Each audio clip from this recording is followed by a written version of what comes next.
Bonsoir chers internautes de l'NN TV, bienvenue dans votre débrief de l'actualité de ce jeudi 14 juillet 2022. Parlons d'abord du baccalauréat général 2022 dont 1447 673 candidats vont subir les épreuves ce jeudi.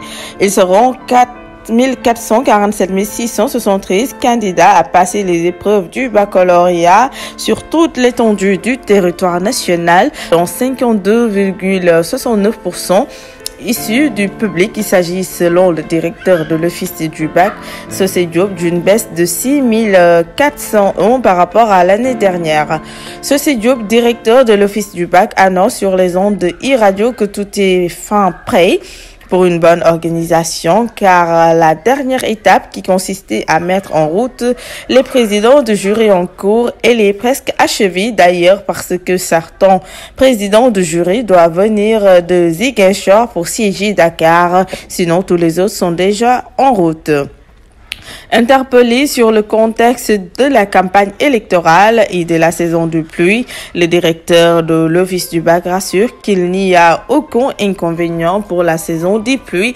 Nous sommes quand même habitués parce que depuis 2021, on organise le bac au mois d'août, septembre et cette année, on est au mois de juillet. On a déjà gagné un mois par rapport aux autres années, dit-il. Pour ce qui est de la campagne électorale, des acteurs sont concernés par l'examen.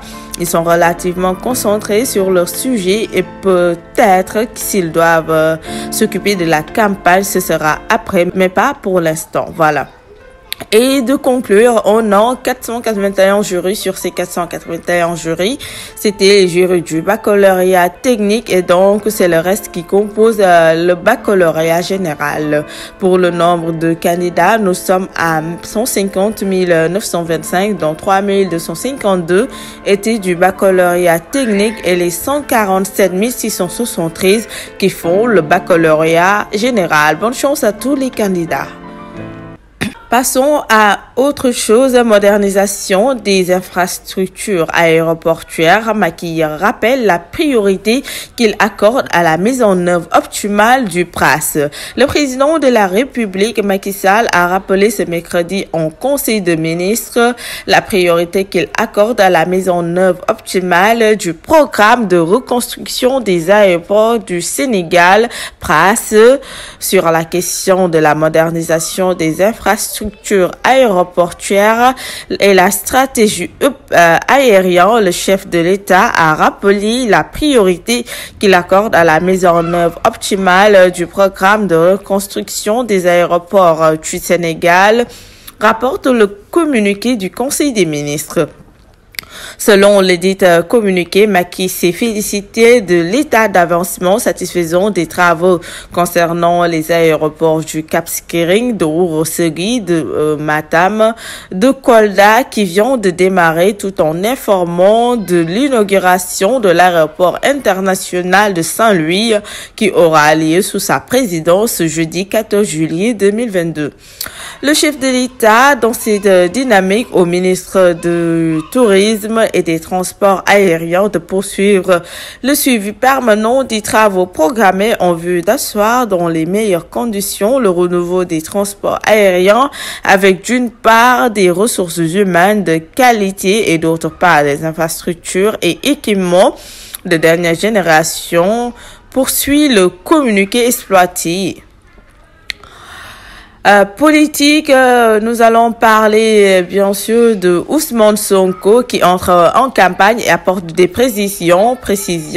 Je n'ai jamais parlé d'élection avec Embalo depuis l'annonce de sa rencontre avec le président en exercice de la CEDEAO, Omaro Sissoko Embalo. Ousmane Sonko ne s'était pas exprimé sur le sujet malgré la polémique engendrée. Elle a enfin brisé le silence ce mercredi 13 juillet à l'Assemblée générale de la coalition Yewwi Askan Wi. D'après le leader de l'opposition, cette polémique est alimentée afin de préparer le vol du résultat des élections au soir du 31 juillet. Je n'ai jamais parlé d'élections avec Ombalo.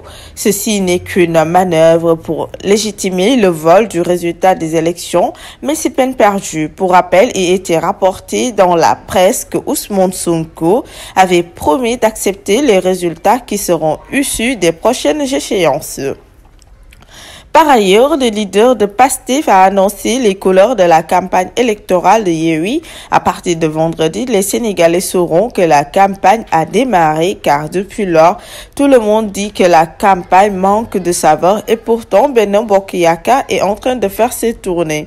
Outre, le leader de PASTEF donne rendez-vous à ses partisans tous les jours sur sa page Facebook pour revenir sur le programme de législation de l'intercoalition Yewwi Wallu. Pour terminer, affaire Idriss Goudiaby, le médecin désigné par la famille, va participer à la contre-expertise de l'autopsie. L'Ordre des médecins du Sénégal a accepté la demande du procureur de la République près le tribunal de la grande instance de Ziguinchor, maître Pape Ismaïla Diallo, pour la désignation de médecins qui seraient neutres, indépendants et joueraient des compétences requises. En effet, l'Ordre des médecins du Sénégal a désigné le professeur Mohamed Monibolio Souma, médecin légiste à l'hôpital général Idriss Pouye, et le docteur Ibou Thiam, médecin légiste à l'hôpital Aristide Le Dantec, pour procéder à la contre-expertise sur la mort d'Idriss Goudiaby.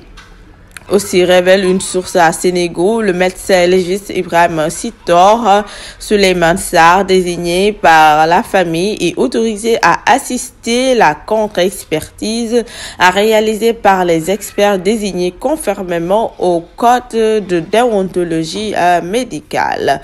Voilà, chers internautes de l'NN TV, c'était tout pour les actualités phares de la journée. Un rendez-vous demain, Inch'Allah, pour des actualités plus chaudes.